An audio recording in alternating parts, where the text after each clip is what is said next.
सुरजापुरी कला, संस्कृति, भाषा और लोक संस्कृति को नई ऊर्जा देने में लगे हुए यहाँ पर सभी उनके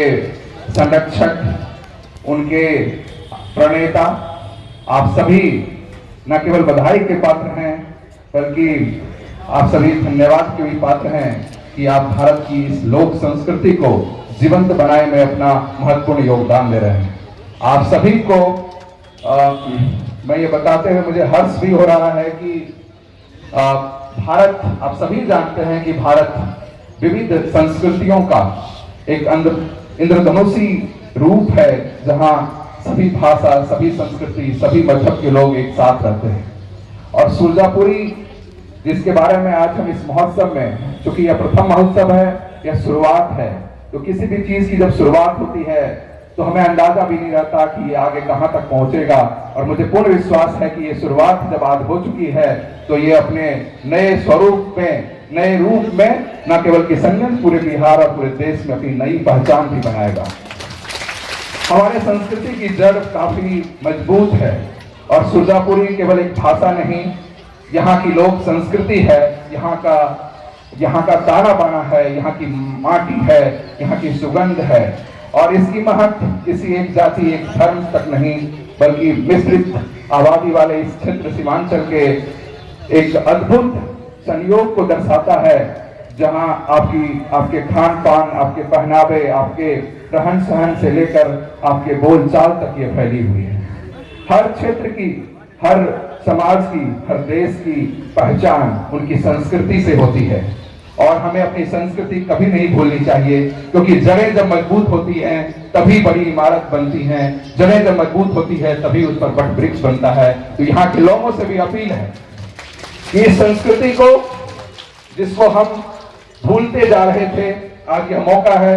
इस अवसर पर जब जिला प्रशासन और विभाग के द्वारा इस मुहिम को आगे बढ़ाया जा रहा है, तो हम सभी मिलकर इस मौके का फायदा उठाएं और संस्कृति के पुनर्वलोकन के साथ साथ इसके उत्थान, इसके उन्नयन, इसके प्रगति के लिए भी आगे सभी लोगों को लेकर आए, नई पीढ़ी को ये बताएं कि संस्कृति का महत्व क्या है। आप यहाँ महलें बना सकते हैं, यहाँ विकास के नए मार्ग बन सकते हैं या रोड बन सकता है, लेकिन यहाँ के माटी में, यहाँ के लोगों की बोली में और यहाँ के लोगों में जो आप समरसता में देखना चाहेंगे, तो यहाँ की संस्कृति और यहाँ के इतिहास में उसको मजबूत बनाएंगे। यहाँ के लोग जो सभी एक मिश्रित संस्कृति के प्रतीक हैं और सामाजिक सौहार्द के भी प्रतीक हैं। हम सभी जानते हैं कि यहाँ हिंदी, बांग्ला, मैथिली के साथ साथ उर्दू का एक मिश्रित स्वरूप है और उसी स्वरूप से उपजा हुआ यह सुरजापुरी भाषा, संस्कृति और इससे उपजे हुए गीत मुझे बहुत ज्यादा सुनने का मौका तो नहीं मिला है, लेकिन जहां भी सुनने का और जानने का मौका मिला,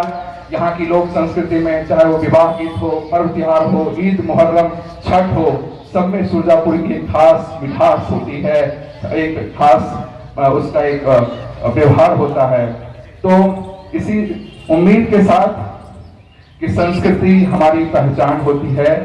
भाषा हमारी आत्मा होती है और सुरजापुरी न केवल एक भाषा है, सुरजापुरी न केवल एक संस्कृति है, बल्कि इस मिट्टी की एक सुगंध है, ये आत्मा है, उसे हम सभी को बचाए रखना है, आगे और मजबूत करना है। आज इस मौके पर यहाँ के स्थानीय हमारे बच्चे यहाँ ज्यादातर हैं और जैसा कि डीडी साहब कह रहे थे कि अगर इसकी तैयारी और पहले से की जाती तो और भी लोग इसमें जुड़ते और इससे लाभान्वित होते, लेकिन यह भी हमें याद रखना चाहिए कि जब प्रथम प्रयास होते हैं तो कई तरह की चुनौतियां होती है, समय की चुनौती, संगठन की चुनौती, हर तरह की, लेकिन शुरुआत अगर हो गई है तो यह कारवां बनता जाएगा, यह सफर आगे बढ़ेगा और फिर से सुरजापुरी न कि केवल जिला मुख्यालय का एक कार्यक्रम होगा, बल्कि हर गांव-गांव में ये मुहिम चलेगी, हर प्रखंड में ये मुहिम चलेगी। और मुझे ये कहते हुए पूरी तरह से पूर्ण विश्वास है कि आप लोग और भावी पीढ़ी के हमारे बच्चे इस संस्कृति को और मजबूत बनाते हुए भारत की गंगा युगी संस्कृति, मिश्रित संस्कृति और सबको साथ ले जाने की संस्कृति को और मजबूत बनाएंगे और लोक भावना, लोक संस्कृति